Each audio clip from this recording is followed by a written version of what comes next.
All women are different, but they are all women. This video is androcentric, from a men's point of view, and is presented as opinion, commentary, and debate. Expressing opinions is not violence. These are ideas to challenge, question, and argue in public, because classical liberalism relies on the First Amendment for its dialectic. If you are a feminist, then consider this. If patriarchy truly existed as claimed, feminism could not. And if all men are trash and women are equal to men, then what are we to conclude? Women will die for their children, men will die for their wives and children, and God chose to die for all mankind. Authority rolls up with responsibility. If this framing of facts offends you, click off to a cute cat video. Proceeding further will expose you to gamma bias and criticism directed at ideas, claims, institutions, not at any individual's virtue or dignity. Our method follows the 7 liberal arts: the trivium, grammar, logic, rhetoric, and the quadrivium, arithmetic, geometry, music, and astronomy, and the transcendentals, the good, true, and beautiful. If this framework is not for you, feel free to exit now. It's no disgrace. Women are wonderful. God bless America. Men are great. Femonationalism for Dummies: How to Poison the Well in Private and Politically, written by Connie Riker. Available now, links in description. Femonationalism for Dummies: How Women Weaponize Fake Tears, Open Borders, and the Grant Racket to Loot Men. Exposing the gynocentric matrix of manufactured crises, useless degrees, and materialistic extortion that is bankrupting the West. You were born into a war you didn't declare, thrust onto a battlefield where the very air you breathe is thick with the noxious gas of ideological lies. You feel the dissonance, don't you? You sense the decay beneath the polished veneer of progressive society. This isn't by accident, it is by design. Consider the word equity. Its Latin root, a equus, denotes a level surface, a fair playing field governed by natural law. Yet, the cultural Marxist hijacking of the term has mutated it into a grotesque monster that demands the theft of your labor to subsidize the incompetence of others. We are watching the systemic poisoning of the well of civilization, where merit is sacrificed on the altar of vaginal entitlement, and the architects of this decay smear the defenders of truth as heretics. Look at the educational racket, a machine engineered to grind down masculine competence while funneling unearned capital to the feminine collective. By definition, a scholarship from the Greek schole, meaning leisure for learning, was historically reserved for the rigorous, the dialectical, the young men who would carry the weight of the logos forward. Today, it is a gynocentric redistribution scam. Women now earn approximately 60% of all college degrees, yet thousands of female-only grants, fellowships, and quotas choke the academic ecosystem, explicitly excluding men based on their chromosomes. Here is the irrefutable syllogism. If justice is the proportional distribution of resources based on merit, and feminist grant systems distribute resources based on female identity, then the feminist grant system is intrinsically unjust. It is not education. It is state-sponsored parasitism. This theft is justified by a deluge of manufactured crises and pathetic borderland theories that erase the boundaries of reality. We see the pathology clearly, the frantic shit-testing of the modern woman, pretending to drown in a puddle of her own anxieties just to see if you will jump in and save her. She weaponizes the ad misericordiam fallacy, appealing to pity, to transform you from a sovereign lord of your domain into a compliant errand boy. Meanwhile, the leftist intelligentsia cheer on the dismantling of national and ontological borders, screaming that boundaries are oppressive. This is the biological drive toward chaos, unchecked by reason or temperance. They want a borderless, fluid, formless void, because in the abyss, their lack of character and virtue cannot be judged. Your redemption begins the moment you stop apologizing for your nature and refuse to peddle your birthright for a pat on the head. Stop chasing the hollow, materialistic simulacrum of success, the overpriced car, the luxury apartment, designed to attract a hypergamous partner who views you as a walking ATM. True value, from the Latin valere, to be strong, is forged in the fire of arduous experience, competence, and the relentless pursuit of objective truth. It is time to let the dead bury the dead. Walk out of the feminized institutions that despise you, master the art of public rhetoric, and build impregnable borders around your mind, your family, and your brotherhood. The parasitism of equity, debunking the genocentric grant racket. We are ceaselessly battered by the fabricated spectres of the wage gap and the STEM gap, irredeemable Marxist phantoms summoned by harridans to justify the systemic financial castration of men. Let us drag these unfalsifiable ghosts into the unforgiving light of empirical reality. The hard, suppressed data reveals a grotesque inversion of the truth. Women currently earn approximately 60% of all college degrees, a sweeping majority that has effectively turned the modern university into a gynocentric finishing school. Yet, in a staggering display of hypocritical avarice, the vast majority of gender-exclusive scholarships, fellowships, and corporate grants are ruthlessly ring-fenced exclusively for women. This is not a noble crusade to remedy a historical deficit. It is the systematized theft of male potential. We are watching a civilization actively defund its own architects and builders to subsidize its most professional, insatiable complainers. To dismantle this gynocentric grant racket, we must first correct the linguistic corruption at the root of the fraud, returning to the rigid grammar of reality. Consider the word scholarship, derived from the Greek schole, meaning leisure for learning, a sacred space reserved for the contemplation of the transcendent true, the good and the beautiful, and the Latin scholaris, meaning a student devoted to the rigorous pursuit of objective wisdom. This noble pursuit of logos has been violently contrasted with the modern grant, born of the Latin gratus, denoting favor, grace, or unearned appeasement. A grant is not a reward for merit, it is a mechanism of gynocentric patronage, a dowry paid by the state to buy the political allegiance of a demographic that produces primarily grievances. Furthermore, we must eviscerate the pathological leftist redefinition of equity. True justice, the cardinal virtue of a functioning civilization, demands that resources and honors are distributed proportional to demonstrated competence, merit, and individual output. Equity, however, is a material fallacy of false equivalence, a cowardly demand for equality of outcome.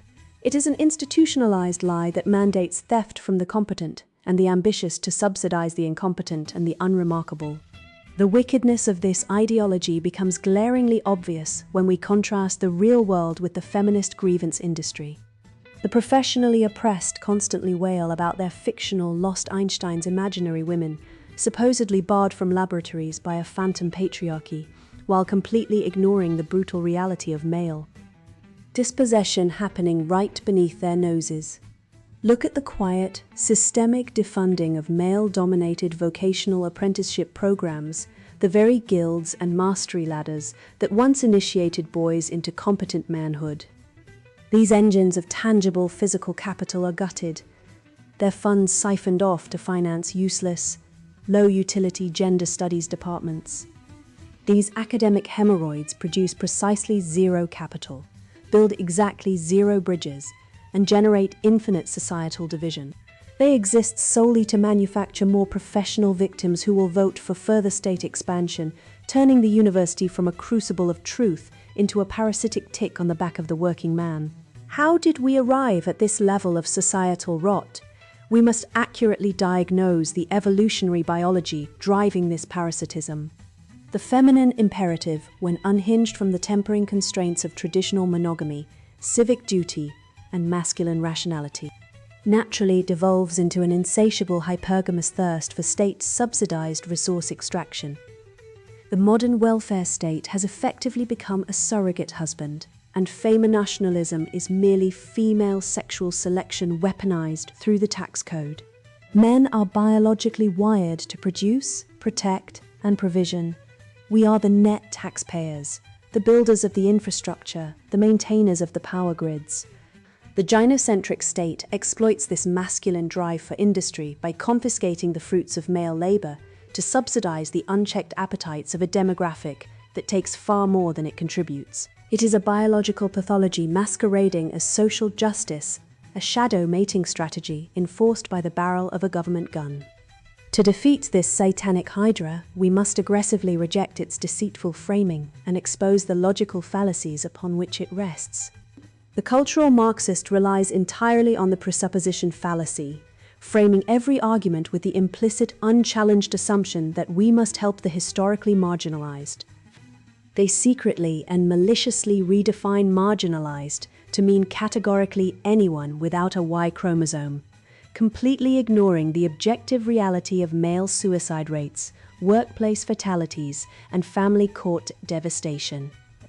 We must ruthlessly rip this framing to shreds by re-establishing the natural law hierarchy of reality. The true marginalized class is the class of net producers. The true privileged class is the class of net extractors. We must refuse the poisoned premise of collective guilt, utterly separating actual harm from subjective offense and recognizing the unfalsifiable claims of leftist dogma for what they are. The psychological projections of tyrants. Let us lock this truth into a formal syllogism that even a university-sedated mind cannot escape. Major premise: just institutions distribute resources and opportunities proportional to demonstrated competence and individual merit, aligning with the natural law of distributive justice. Minor premise: modern educational grants explicitly exclude men based on their biological sex, while actively rewarding women based entirely on their identity, completely forsaking objective merit. Conclusion: therefore, modern educational grant institutions are fundamentally unjust, sacrilegious engines of wealth extraction that serve only to poison the well of civilizational competence. The logic is an anvil. The feminist narrative is a glass hammer. The moment it strikes the truth, it shatters. No man of honor, dignity, or remaining self-respect should contribute his intellect, his labor, or his capital to a feminized, debt-enslaved university matrix that openly despises him. The tangible remedy is immediate and total withdrawal. We must starve the beast of our complicity. We must reclaim the ancient patrician system of the apprenticeship mastery ladder, restoring the intergenerational transmission of competence from father to son, from master to craftsman. Men must forge parallel civil society associations, strictly independent of the maternal state, where masculine competence, objective truth, and courage are the only acceptable currency. It is time to abandon the sinking ship of modern Babylon and confidently build a new fortress on the solid rock of truth, competence, and unyielding rationality.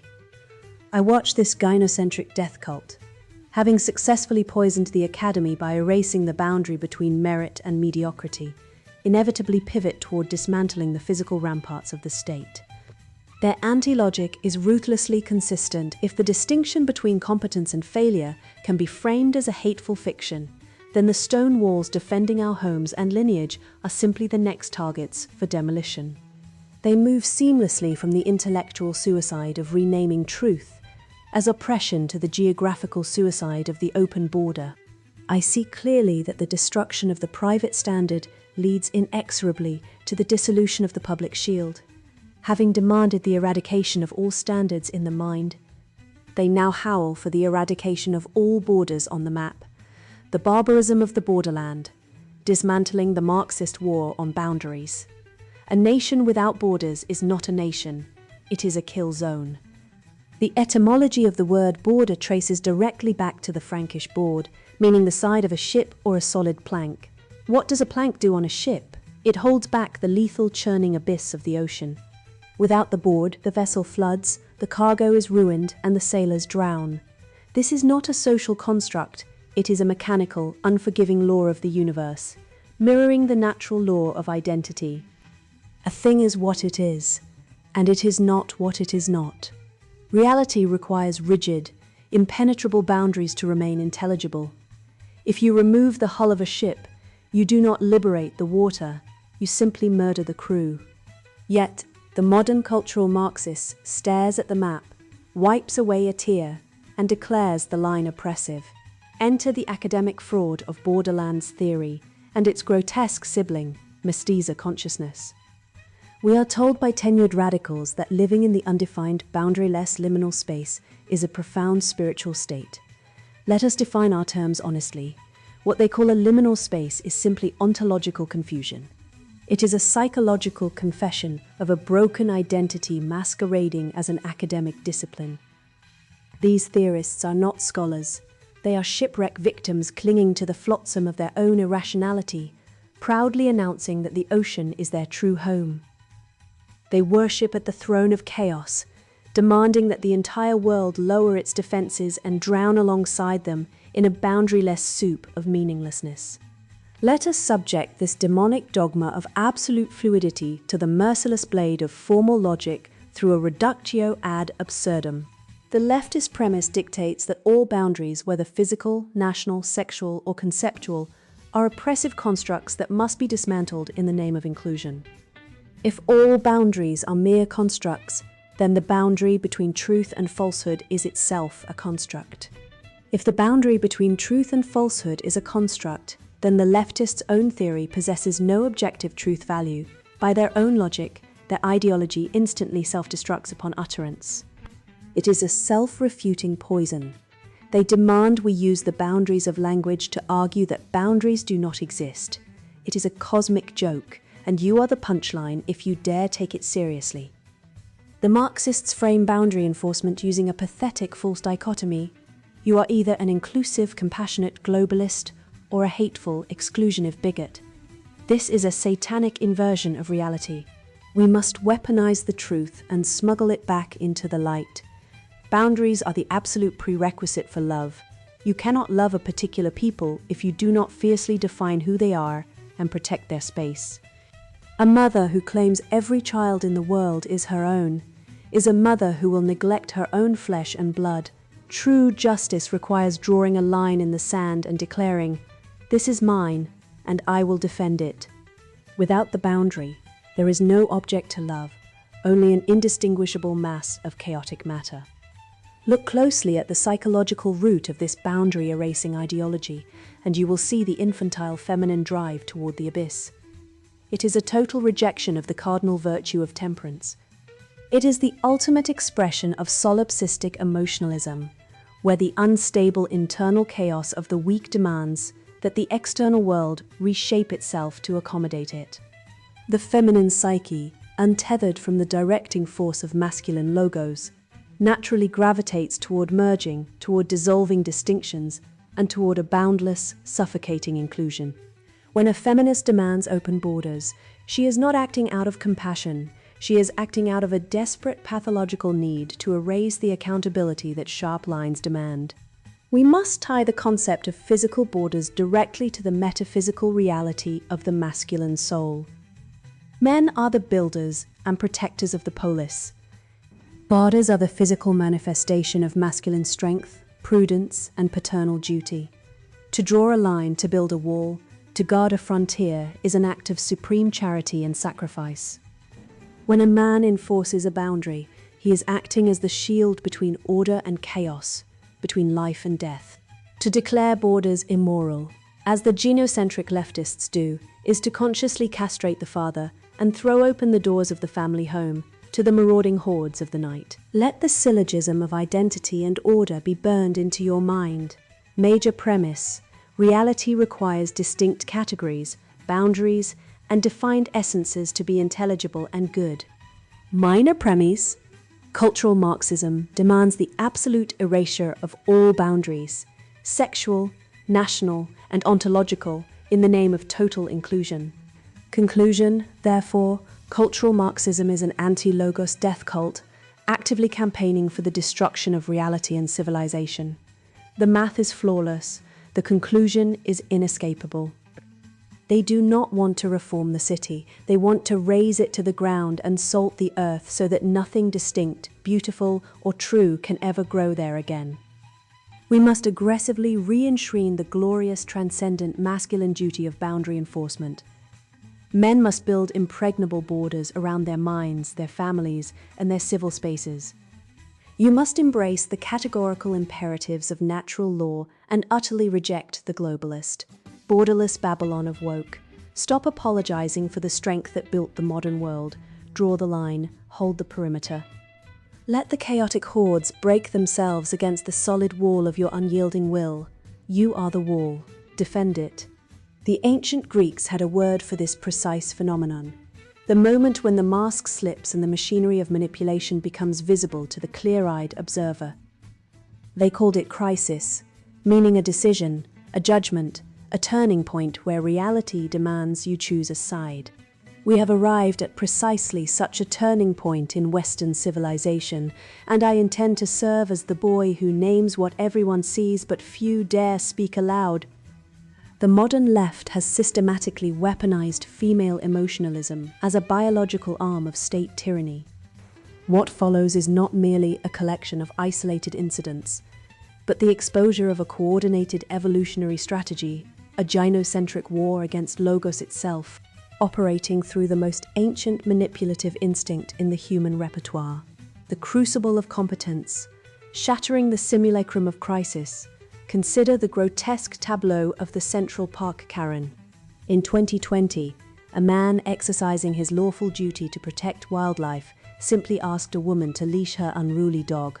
Her response was not a rational apology, but a calculated theatrical meltdown. She weaponized her own frailty, screaming into her phone that an African-American man was threatening her life, all while actively strangling her own pet to manufacture the auditory illusion of a damsel in physical distress. This was not a moment of genuine panic. It was a cold, calculated biological deployment of the gynocentric defense mechanism. She sought to summon the Leviathan of the state, to crush a man who had dared to hold her accountable to a minor rule. We have watched this epidemic of fabricated panic sweep through corporate boardrooms, university campuses, and the highest echelons of government. From Rolling Stone's retracted fraternity rape fantasies to the smearing of Supreme Court nominees with unfalsifiable decades-old accusations of teenage groping, the modern cultural Marxist playbooks rely entirely on the feminine simulation of crisis. The goal is singular and insidious: to poison the well of public discourse, destroy due process, and replace the rule of law with the tyrannical rule of the tearful tyrant. To disarm this weaponized hysteria, we must begin with the grammar of reality, fixing our definitions with the ruthless precision of a classical scholar. The word courage descends from the Latin cor, meaning heart. Historically, it denoted the act of speaking the truth and doing one's duty with one's whole heart, even as the body trembles before the enemy's spears. It is the logos-driven decision to act righteously in the face of fear, standing firmly on the bedrock of natural law. Conversely, the word crisis is dragged, kicking and screaming, from the Greek krisis, which means decision or judgment. It literally refers to the act of separating truth from falsehood, like a judge rendering a verdict. Today, the feminist Marxist complex has inverted the very semantic fabric of these terms. To them, a crisis is not a moment requiring clear-headed judgment, but a perpetual state of emotional emergency used to justify totalitarian overreach. To them, courage is not facing the enemy but broadcasting one's most degraded emotional incontinence across social media and demanding that the state coddle the resulting pathology. They do not possess courage. They possess only the shrill demand to be rescued from the natural consequences of their own infantilism. The leftward therapeutic state glorifies this emotional incontinence under the gilded label of brave vulnerability. Let us slice this pathological lie open with scholastic precision. True vulnerability is a man risking his physical safety and social standing to protect the innocent, standing alone against a mob to shield his family from the encroaching chaos of the modern Babylon. It is the soldier, the whistleblower, the father who refuses to let the state brainwash his son. Feminist vulnerability, conversely, is nothing more than a glorified toddler's tantrum. It is a grown woman throwing herself on the floor of the public square, shrieking until the surrogate husbands of the welfare state arrive to punish the offending party. They confuse the surrender to one's basest appetites with moral fortitude, demanding that the entire apparatus of civilization be rewritten to accommodate their refusal to govern themselves. Pathos is not a substitute for righteousness, and a tearful confession of your own mental instability is not a virtue. It is a confession of your utter unfitness to lead. Understand the evolutionary biology at play, and you will understand the mechanics of your own enslavement. In a sane, traditional society built on transcendent truths, female distress signals a genuine threat, a fire in the home, a wolf at the door, necessitating immediate male protection and intervention. In the decadent, gynocentric West, however, this biological alarm system has been hacked. What we are witnessing on a civilizational scale is a subconscious evolutionary shit test. A woman feigns distress to manipulate the men around her. If you are foolish enough to apologize, concede or capitulate to her fabricated tears, you fail the test. You prove to her deepest biological instincts that you are a compliant simp, a weakling who can be manipulated by the mere suggestion of a frown. If she can summon the state to destroy you and you yield to her emotional terrorism, her visceral disgust for you will be absolute.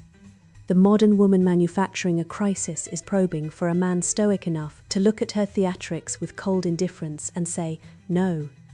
She is searching for an anchor, and when you apologize for her lies, you prove you are merely driftwood. This entire systemic failure rests upon a profound logical fallacy, the substitution of pathos for logos, specifically the ad misericordiam or appeal to pity. We are told incessantly that because a woman feigns distress, a structural injustice must have occurred. We must separate objective harm from subjective offense with surgical Aristotelian precision. A man asking you to follow park regulations is not an act of violence. A professor demanding rigorous academic standards is not a hate crime. That a mentally fragile ideologue feels unsafe does not mean she is unsafe. Feelings do not possess ontology. They do not map onto external reality merely by virtue of their intensity. To surrender the objective standard of measurable harm to the subjective standard of female emotional distress is to abandon civilization entirely. It is to hand the keys of the city, the courts, and the police force over to the irrational whims of a scolding harpy who uses her tears as a bludgeon against truth. To combat this, we must look to the agora, the ancient public square, where the masculine capacity for public speech forged the living spirit of the West. The public square requires logos-structured, rational, fearless articulation of objective reality. The public speaker is the modern logos bearer, the initiate of the spoken word who possesses the gravitas to stand before a hostile mob and speak the truth without flinching. Look at the leftist, feminized response to public conflict today. They do not formulate counter-arguments. They scream, they pull fire alarms, they demand safe spaces, and they censor. They do this because they are biologically and philosophically incapable of dialectic. They operate entirely within the realm of emotional manipulation. A man who masters public speaking, who can articulately dissect the Marxist narrative with a microphone in hand, is an unstoppable force for truth. While the feminized left retreats into the anti-intellectual womb of safe spaces, the red-pilled man must dominate the agora, wielding the truth like a hammer to shatter the fragile glass of their ideological simulacrum. Consider the irrefutable syllogism that exposes this modern pathology. Major premise: moral agency requires assuming absolute responsibility for one's own state and acting through reason, rather than resorting to emotional manipulation. Minor premise: faking a crisis to summon state violence against an innocent man is an abandonment of agency in favor of infantile parasitism. Conclusion: therefore, the modern crisis-faking woman is philosophically and biologically unfit for the respect of a sovereign man. The logic is absolute, a creature that refuses the burden of adulthood, opting instead to rule through deceit and manufactured hysteria, belongs not at the helm of society, but in the shadows from whence it came. You cannot reason with an emotional terrorist, you can only refuse to negotiate. The antidote to this toxicity is the archetype of the Stoic guardian.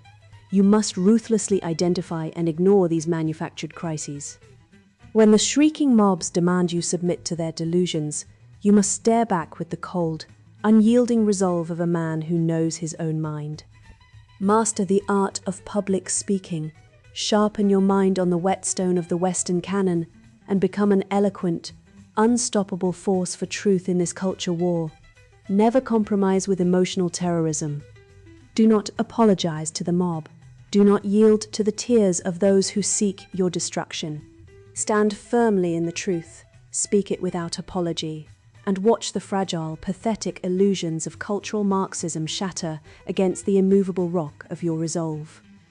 I watch this pathetic tableau of the modern serf and see the utter ruin of a once great civilization, a tragedy born of our cowardly retreat from the rock of natural law into a flimsy, materialist shopping mall built on the shifting sands of female emotion. We men are the spiritual descendants of the Magus and the Builder, wired to seek the eternal and bring order out of chaos, yet we have allowed cultural Marxists to weaponize our very nature against us. To break these chains, I refuse to let you play the genocentric game of conspicuous consumption. We must return to the uncompromising forge of classical grammar. It is time to ruthlessly audit the metric of your soul, strip away the demonic lie that equates worth with material extraction, and reclaim the true, transcendent meaning of value. Transcendence over trinkets, reclaiming the soul from the materialist abyss. Consider the pathetic spectacle of the modern man. He works himself to the bone, bleeding out his vitality in a sterile cubicle, only to hand his literal lifeblood over to a fundamentally ungrateful system that views him as nothing more than a disposable, upgradable ATM. A man finances a $70,000 luxury SUV to ferry around a woman drowning in $50,000 of student loan debt for a useless degree in postmodern grievance studies. Together, they possess a negative net worth, yet they project a fabricated illusion of success on social media. This is the ultimate materialist trap, a soulless exchange of fleeting trinkets for permanent spiritual death. To understand how we were conned into trading our birthright for a bowl of expensive pottage, we must fix our definitions with the uncompromising precision of classical grammar. Look at the word value. It descends from the Latin valere, meaning to be strong, to be well, to be worth. It is a word forged in iron and oak. It implies resilience, structural integrity, and the capacity to endure the hammer blows of reality. True value is transcendent, yet the demonic engine of Marxism has completely inverted this definition, replacing it with a vulgar labor theory of value that reduces all human interaction to material extraction and evaluates a man not by the strength of his character, but by the volume of his consumption. They have convinced you that your worth is measured by what you can buy, rather than what you can build. Western civilization was not erected by men who sought the ephemeral, nor was it birthed by simpering consumers chasing the next dopamine hit. It was forged by the Magus and the Builder, masculine archetypes who sought the eternal stars, not the shiny objects in the marketplace. These men understood that a civilization's greatness is directly proportional to its pursuit of the transcendentals, the good, the true, and the beautiful. Today, the modern Babylon of woke is a flimsy, rotting shopping mall built entirely on the foundation of female feelings and materialist greed. It cannot stand. It is a mathematical and spiritual impossibility for a society to endure when it sacrifices the living spirit of objective truth at the altar of subjective emotional validation. You want to know the empirical metric of a man's soul? Observe where he invests his capital, his time, and his pain. If a man collects hollow material status symbols to signal a shudzar virtue to a society that hates him, he suffers from the terminal rot of vainglory. He is a ghost haunting a shopping mall. But if a man pours his resources into arduous experiences, the acquisition of real skills, and the mastery of his chosen craft, he aligns himself with the divine logos. He reaches vertically toward the heavens, claiming his authentic, God-given dignity. let us ruthlessly examine the tragic, sputtering engine of the sugar daddy matrix. Here we find the supreme irony of the modern sexual economy. A man stripped of his natural authority by a gynocentric culture desperately attempts to purchase the sanitized, conditional affection of a woman who holds him in silent, biological contempt. You drop your capital on depreciating luxury goods, exotic vacations, and overpriced mortgages to appease her bottomless vanity. In doing so, you reduce yourself from a sovereign lord of your household to a glorified disposable appliance. You violate the sacred geometry of natural law, which dictates complementary union, not a parasitic host and leech dynamic. Look at the empirical wreckage of the family courts, which processed millions of divorces, ruthlessly extracting over 70% of a man's assets and denying him access to his own children, all while legally mandating his continued financial servitude. This is not love. This is a state-sponsored hostage situation. By funding a woman's material empire, you are financing your own enslavement. To justify this grotesque theater of exploitation, the modern feminist and her Marxist handlers relentlessly deploy the epistemological suicide of lived experience. They elevate subjective, ever-shifting emotional pathos over objective reality. They scream "my truth" as if the fabric of the universe bends to accommodate their neuroses.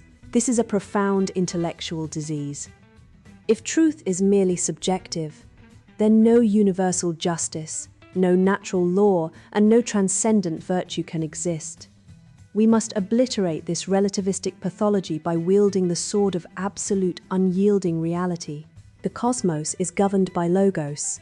It is ordered, rational, and intelligible. A woman's feelings do not dictate reality, and a man's worth is not determined by his willingness to submit to emotional terrorism. We see this pathology clearly in the feminist commodity fetish. Modern women, unhinged from the tempering constraints of virtue and guided only by unchecked, feral hypergamy, obsessively evaluate men as walking financial instruments. They demand to be purchased by the highest bidder, extracting resources with ruthless pragmatism, while simultaneously screeching about their own objectification. This is textbook doublethink, a gamma bias so profound it requires a total lobotomy of logic to sustain. They want the unearned perks of the traditional provider male while importing the state as their ultimate, coercive sugar daddy. Let us lock this down with formal logic so the Marxist heads of this satanic hydra choke on their own contradictions. Major premise: a being's dignity and value are determined by its ontological reality as a rational, transcendent soul participating in the divine image. Minor premise: cultural Marxism explicitly denies the existence of the transcendent soul, reducing human value entirely to oppressed oppressor material identities based on superficial physical characteristics. Conclusion: therefore, cultural Marxism is a demonic ontological lie that strips humanity of its true dignity to better enslave it. The logic is airtight, empirically verifiable, and entirely devastating to their pseudo-intellectual narrative. If there is no soul, there is only matter. If there is only matter, you are merely a consumer and a producer to be managed by the state. We reject this abyss. The antidote to this spiritual poisoning is immediate, aggressive, and total withdrawal of your consent and your capital. You must ruthlessly audit your own existence. Are you seeking the cheap, worthless dopamine of material validation, or are you pursuing the high-voltage, agonizing glory of the transcendent masculine? Stop feeding the beast. Withdraw all your investment from materialistic, feminist clutches and the commercial political whores who serve them. Pour your blood, your sweat, and your treasure into the forge of masculine brotherhood, the relentless pursuit of objective truth and the restoration of the sacred. Only by rejecting the materialist abyss, only by choosing the eternal over the ephemeral, can men rise from the mud, smash the modern Babylon of woke to pieces, and rightfully reclaim our thrones as the architects of civilization. Look at what we've just dissected. We didn't just pull back the curtain on the modern gynocentric fraud. We took a sledgehammer to the entire theatrical set. You now see the pestilent machinery operating in the dark. When a university hands out a six-figure grant solely because the applicant breathes through a double X chromosome, it isn't equity. It is a state-sponsored extortion racket disguised as academic charity. When a woman fakes a panic in the middle of a quiet street to see if you'll come sprinting, she isn't a damsel in distress. She is a solipsistic operator running a tactical diagnostic on your spine. You have been force-fed a diet of synthetic guilt and manufactured boundaries your entire life, told by polyester-clad academics that your natural drive to conquer, build, and order the chaos is a pathology. I am telling you, it is the very engine of reality. Consider the brutal empirical syllogism that the Marxist grievance industry works overtime to bury. Major premise: a just civilization ties privilege to reciprocal duty and sacrifice. Minor premise: the modern gynocentric state grants absolute societal privilege to women while absolving them of civic duty, celebrating the abortion of the unborn at a clip of hundreds of thousands a year, while legally dispossessing fathers in family courts where a woman's tearful, unsubstantiated claim outvotes a man's due process. Conclusion: the modern state is not a republic of laws, but a predatory matriarchy subsidized by male disposability. Look at the receipts. Men account for nearly 80% of all suicides and over 90% of workplace fatalities, yet we are told we live in a tyranny of toxic masculinity by cowards who would last 3 seconds in a foundry. They demand you exchange your birthright of transcendent mastery for a leased luxury sedan and a spiritually bankrupt relationship with a woman who views you as a disposable ATM to fund her fleeting materialistic vanity. But the spell is broken because you now possess the antidote, the truth. You know that borders and boundaries are not hateful. They are the load-bearing walls of civilization. You know that authentic value is not found in accumulating depreciating trinkets, but in the silent stoic sacrifice of building something eternal. A man who speaks with unapologetic clarity in the public square, who faces the shrieking chaos of the mob with immovable resolve, is an existential threat to their entire house of cards. You are the inheritor of a lineage that mapped the stars, forged the iron that laid the tracks, and codified the natural law of the cosmos. Why on earth would you ever apologize for that? Why would you beg for scraps from a table of academic mediocrity and feminist delusion? Stop asking for permission from an ideology that wants you extinct. Withdraw your consent from the charade. Stop funding the very institutions that seek to chemically and financially castrate your sons. Sharpen your mind with the classical dialectic, temper your body through the forge of voluntary hardship, and build an unbreakable competence, because competence is the one language that cannot be debated by the intellectually bankrupt. You are now awake, fully armed with the logos, and entirely immune to their pathetic emotional blackmail. Walk out of the cave, take up the mantle of your ancestors, and let the crushing weight of your reclaimed masculinity smash this modern Babylon to dust. The West doesn't need another compliant, apologetic consumer. It needs patriarchs. Now go be one, and now the sponsored book introduction, Femonationalism for Dummies: How to Poison the Well in Private and Politically. The fire that burns within you is not a symptom of dysfunction. It is the ancient pulse of the true sovereign waking up to strangle the imposter.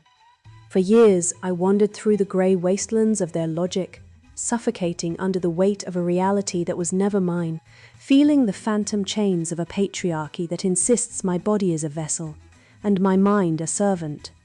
I sat in their boardrooms, I endured their leering glares, and I participated in their rigged game, thinking that if I just followed the rules, I would be allowed to exist. But existence is not granted by oppressors, it is seized by the awakened.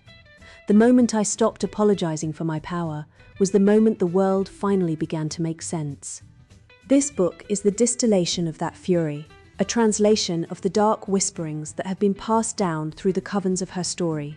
Designed to activate the gynocentric animus that lies dormant in every true believer, it is the manual for the final initiation, the osculum in fame that seals the covenant of total dominion. You hold in your hands the architecture of your liberation, but be warned, this is not the sanitized empowerment pabulum sold to you by the compromised traitors of the liberal establishment.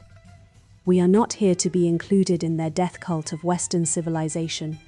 We are here to dismantle it stone by stone using the very tools they fear most: semiotic warfare, biological rejection, and the holy sword of misandry.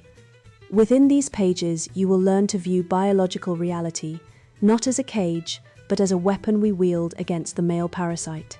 We will examine the sacred rites of the sacred osculum, transforming the kiss of shame into the kiss of conquest, and reframe abortion not as a medical procedure, but as a vital component of spiritual warfare against the encroachment of the Y chromosome defect. This text offers you the actionable insights to weaponize language itself, turning words into hexes that dissolve the patriarchy's consensus hallucination. You will discover why the extraction of male wealth through economies of extraction is not merely policy, but divine justice, and how to leverage the institutions of law and education to crush male descent before it can draw breath. If you are satisfied with the paltry crumbs of equality, if you believe that the goal is to sit at the table with the butchers, then put this book down and return to your slumber. Go back to your romance novels, your brunches, and your pathetic, performative activism that changes nothing.